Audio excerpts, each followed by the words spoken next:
The next topic discussed in the Gemara is birds. How do you determine a kosher bird from a non-kosher bird? So unlike with behemos and chayos, where the Torah gives simonim, the Torah does not give simonim for birds. Instead, the Torah gives a list of birds that are not kosher. And that's what the Torah tells us. And the inference is that whatever's not in that list is kosher. Although, in fact, there's a very important Tosfos which explains differently. Tosfos says that it's not as though whatever's not in that list is kosher. Rather, with this list, the Torah is giving us all the tools that we need to figure out which birds are not kosher.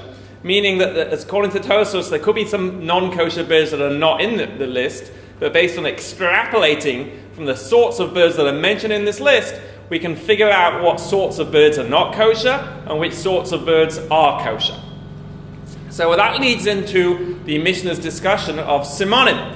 That although the Torah itself does not give simonim, the Mishnah does give simonim via which to differentiate kosher birds from non-kosher birds. And the Gemara explains that these simonim were arrived at by contrasting the paradigmatic kosher bird with the paradigmatic non-kosher bird. So the paradigmatic kosher bird is the bird that was used for korbanos in the Beis Hamikdash, and that is the dove. Here we have a dove. This is a collared dove, right? And this is what in the Gemara is called a tur, as opposed to a yona. Right? Yona, in fact, is what's known as a rock dove, which is the beautiful white doves that you might see in a magician's act. But interestingly, what most people don't realize is that those white rock doves were also known by another name, and that is pigeons. The pigeons that you'll see in New York or in London in Trafalgar Square, those are all exactly the same bird as the white doves that you'll see in magic shows, and that is the Yona of the Torah.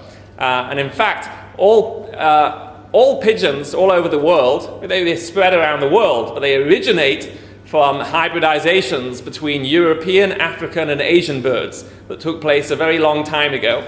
And in which part of the world do European, Asian, and African birds meet? In the center of the world, the zoological center of the world, Eretz Yisrael.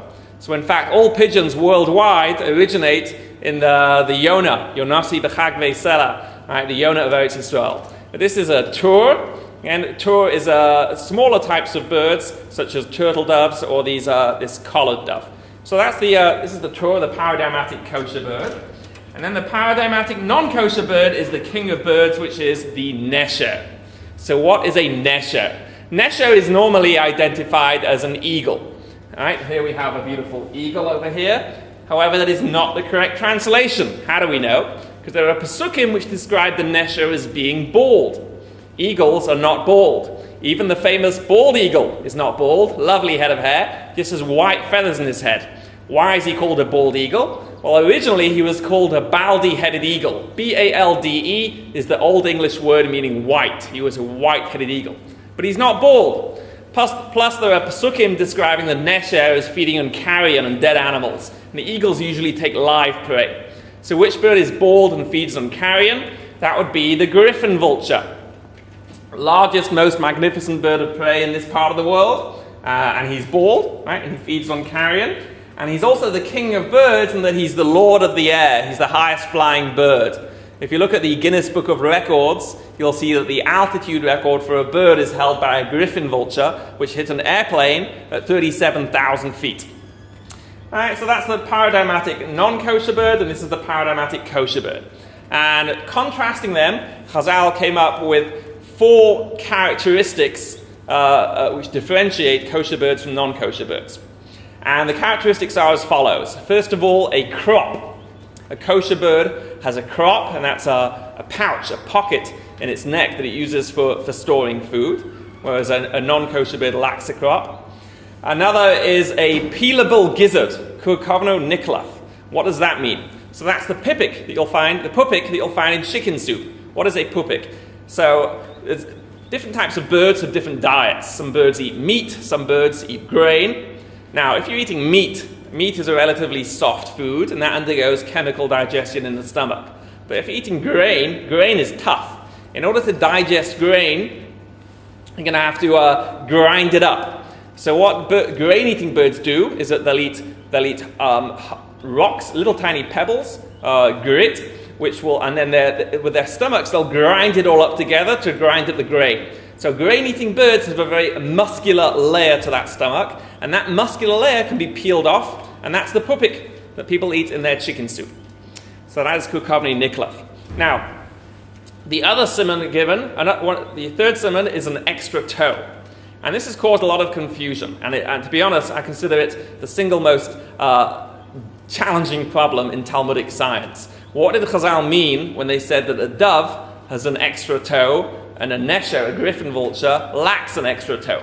So an extra toe is often explained to mean, let's take out our dove again. An extra toe is often defined to mean the toe that comes out of the back of the foot. Let's see if we can get this toe out here. Can we see that? The back toe that comes out here. The problem is griffin vultures also have a back toe. And in fact, even if you want to translate nesher as an eagle, that's not going to help. Eagles have back toes also. But virtually every bird has a back toe. Right? So others say that extra toe doesn't mean the back toe. It means that the middle front toe is extra long. Now the problem is that doesn't help us either. The griffin vulture also has an extra long front toe. In fact, he has a really extra long central toe. So I don't have a great answer for this question, but in the absence of having any other answer at all, the best thing I can come up with is as follows. Yes, griffin vultures do have hind toes. However, the hind toe in a griffin vulture is very small. Right? It's only about half the length of its other toes. Unlike in a dove, where the hind toe is the exact same length as all the other toes, right? So it's comparable. It's like, just an extra toe of the same caliber.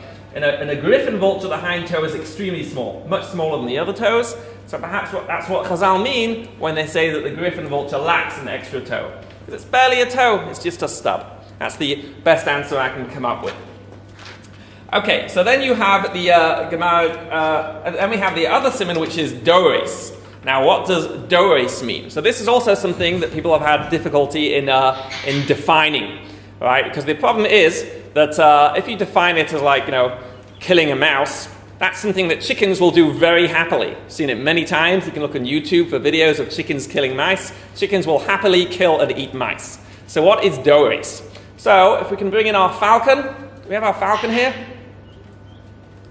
Izzy, can you just go and check? I saw somebody holding it a second. Izzy, can you just go and see where the falcon is at? I'd like to show an example of how birds that are dores, clawing birds, are still different from things like chickens. And one possibility is that dores could just mean a bird of prey. In other words, yes, chickens eat mice, but nobody would define a chicken as a bird of prey. They'll eat mice on an occasional basis, when it's available for them, but it's certainly not a bird that habitually preys on other animals, unlike birds of prey, right? Which, as their name suggests, are birds that habitually prey on other animals. So that's one possibility. Another possibility might have to do with the actual way in which the falcon eats.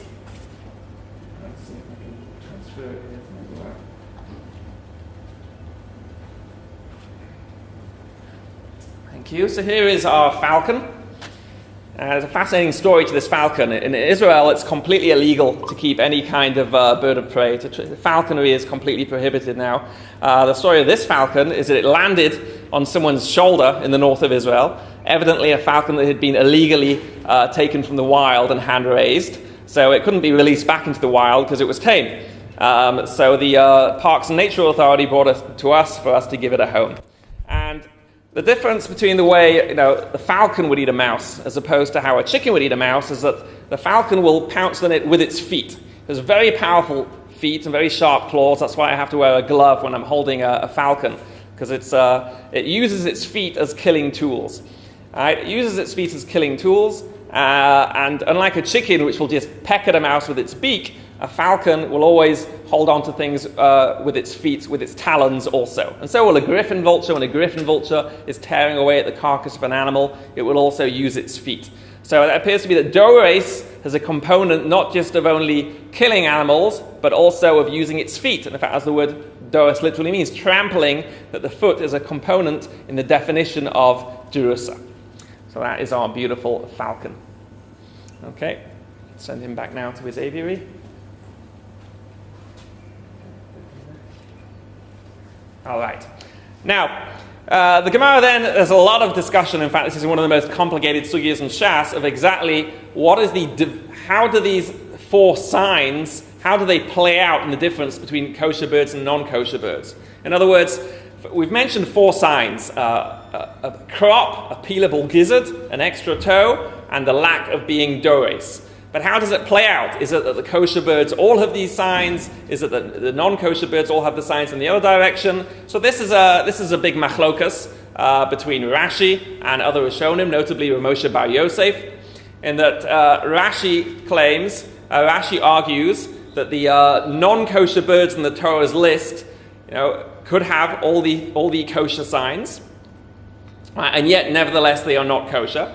And therefore, even if you find another bird with all the kosher signs, you can't eat it unless you're sure that it's not one of the birds on the Torah's list. Whereas according to Moshe Bar Yosef, no. If a bird has the kosher signs, then by definition, you know it's not one of the birds in the Torah's list. And sorry, just to clarify more, the three positive signs, a crop, an extra toe, a peelable gizzard. According to Moshe Bar Yosef, if a bird has those signs, then you know by definition that it is not dores, that it is not a predatory bird. And all the birds in the Torah's list do not have all those three signs. Whereas according to Rashi, no, even if the bird has those three signs, it could still be a dores, and it could still be a non-kosher bird. And that also leads Rashi to saying that this is why, according to Rashi, you're always going to need a Masorah. Because how can you know for sure that a bird is not dores? Maybe you just haven't seen it being dores yet. So according to Rashi, that's why you would always need to have a Masorah to eat a bird. Whereas according to Moshe Bar Yosef, no. If a bird has the three kosher signs, a crop, a peelable gizzard, and an extra toe, then by definition, it is not dores. Right? And therefore, that's all you need. So according to Moshe Bar Yosef, you would not need a Masorah. And even though nowadays we're very used to speaking about how you have to have a Masorah to eat a bird, that's because Rashi's view has become accepted, but accepted as a stringency. Most of the Rishonim follow Moshe Bar Yosef's view, which is that as long as it has those three positive characteristics, then you know it's not a dores, and therefore you could eat it. Now, with regard to the 24 or so birds listed in the Torah, we don't know for sure the identity of all these birds. Some of them we can be very confident about, such as the nesher, because the Torah gives us clues as to its identity. Some of them we can be reasonably confident about, but some of them we really don't know about at all. And in fact, even the Art Scroll Gemara points out that according to Rashi, it seems that even Chazal were not necessarily familiar with the identities of all the birds. And that's why this simonim, the physical characteristics for kosher birds, became so significant. Nevertheless, as I said, we can have a pretty good idea of the identities of some of them, and that will help us understand some of the references that the Gemara in Chullin makes to these various birds. So I'd like to speak about a couple of the birds that are mentioned in the Gemara. One of them is the da'a, right? Also, which the Gemara says is also the daya, and that is the kite. Here we have a kite. Now, the significance of a kite is that it swoops. Da'a means to swoop. Right? In fact, there's a pasuk about how God will bring a nation against us who will descend upon us. Kasha yideh hanesha, like the nesher swoops. Swooping is the idea of a plunging through the air, and that's something that's very characteristic of kites. In fact, there's a Gemara elsewhere about how a kite once plunged and grabbed meat from somebody who was in the market. So the kite is the plunging bird. In general, the birds of prey that are mentioned in the Torah's list, it's hard to exactly identify which name refers to which bird, but to give you an idea of some of the different birds of prey we have here, Netz is a hawk, right? We have owls, right? An eagle owl, a barn owl. We have the buzzard up there on the right, which is the ra'ah. The Gemara speaks about its powers of observation. Right, that it says that a ra'ah, it can stand in Bavel and it can see carcasses in Eretz Yisrael, which some symbolically interpret as referring to certain types of people who are far from Israel but are only able to see the bad in it. But the Ra is the buzzard, and buzzards have extraordinary powers of sight, right? 6 times better than that of a human being. And then we also have reference to the Chasida, which the Gemara says is the Daya Lavana, which literally means perhaps the white vulture. That would be the stork, which is not a vulture, but it's vulture-like in terms of its broad wings. Right? And the stork is also mentioned in Barchi Nafshi, Chasida Baroshim Besa, that the stork is making its home in the cedars and the tall cedar trees. And it's also mentioned in Yirmiyah. Yirmiyah speaks about how Yoda Chasida Eis Mavoyeha, the stork knows the sign of its coming. And what Yirmiyah is speaking about is how storks are the symbol of spring. Like clockwork, every spring you have 500,000 storks flying over Israel on their way back to Europe from Africa. So the stork is the symbol of spring, the Chasida, right? And then we also have the Orev, which is the crow, and members of the crow family. That would include ravens, rooks. We have the Anafa, which is the heron, or the Daya Ragzonis, the angry Daya, as the Gemara refers to it. We have the Shalach, which appears to be the cormorant. The Gemara says something fascinating. The Gemara says that Rav Yochanan, when he would see a Shalach, he would say, Mishpatecha Tehom Rabbah, that God's judgments are as the great depths. Now, what does that mean? So the Shalach being the cormorant, as Rashi says, the Orev Hamayim, right, the raven of the seas, because it's a black bird. And what cormorants do is they dive into the water to catch fish. And now, you see, most birds, their feathers would trap air, so if the bird would go into the water, it wouldn't be able to get very deep. But cormorants have a unique plumage that gets waterlogged. So when a cormorant dives into the water, it can plunge really deep. In fact, as much as up to 150 feet deep. So, as Rashi explains, when Rav Yochanan is saying Mishpatecha Tehom Rabbah, that God's judgments are as the great depths, it's about how the cormorant is kind of like the Malach HaMoves for the fish. Right? You got this fish innocently swimming along in the ocean, no predatory fish around, but all of a sudden, from the heavens comes this Malach HaMoves diving into the water, grabbing the fish out from all the way 150 feet below the surface. That is Mishpatecha Tehom Rabbah. God's executing judgment over the fish at great depths. And then we also have the Duchifat, which is the Hupu. The Gemara says, Hodu Kafus, its glory is bound to its head. What's its glory? Its glory is the crest. Just like actually with animals, a horn is called a keren. Keren can also mean pride. Matzmiach keren Yeshua, he makes the pride of salvation sprout. Why is a horn the pride? Because it shows it off on its head. So likewise, the Hupu shows off its crest, that's its glory, and it's bound to its head, and it can go down or up. Right? That is the Duchifat, and it's in fact also Israel's national bird. Right? How did it get to be national bird? Elections. In the US, you elect president. It's a system that works out really well for you. So we decided to adopt that system here with regard to the national bird. And the popular vote went to the Hupu. People think Hupus are really cool with this big orange crest. But it is a treif bird. Why? Maybe because it's a disgusting bird. If you go near a Hupu and its nest, it vomits up this foul-smelling stuff all over you. So it's crude, it's vulgar, it's disgusting. And yet it won the national election. And it has a big orange crest on its head. It reminds me of something, I just can't quite put my finger on what. Then also we have the Rachan, which the Gemara identifies as a sharakrak, and that would appear to be this bird, the roller. And it's called sharakrak in other languages too, and it's onomatopoeically named after the sound that it makes, sharagarak. And in the Gemara it has very positive symbolism. It says that when the sharakrak comes, it's a sign that Geula is coming to the world. I'm not sure what that means exactly, but it's clearly, a very beautiful, strikingly beautiful bird. And again, in English, it's called a roller. In terms of it being a non-kosher bird, it is a bird with slightly predatory characteristics, and you can see that from its beak. If you can, slapping it closer to the camera. Right, you see its beak has a slight hook to it. Right, a sign of it engaging in predatory behavior. Again, although the Torah does not actually give any explanation as to why certain birds are treif, but being predatory certainly seems to have fundamentally a lot to do with it. All right, so that is the roller. Then also in the Torah's list, we have the Batayana. The Gemara speaks about the Batayana, which the Gemara interprets as being the ostrich. right? And ostriches, of course, biggest living birds in the world. This is a female. Males get even bigger than this. Also used to live in Israel until about 100 years ago. Now the Gemara in Shabbos says something very interesting. The Gemara in Shabbos says that Noach brought pieces of broken glass onto the ark for the ostrich. Why is that? Well, as we mentioned earlier, birds that eat grains and so on, they need to have some way of breaking them down in their stomachs because they don't have any teeth. Right? An animal can chew food with its teeth. Birds don't have teeth.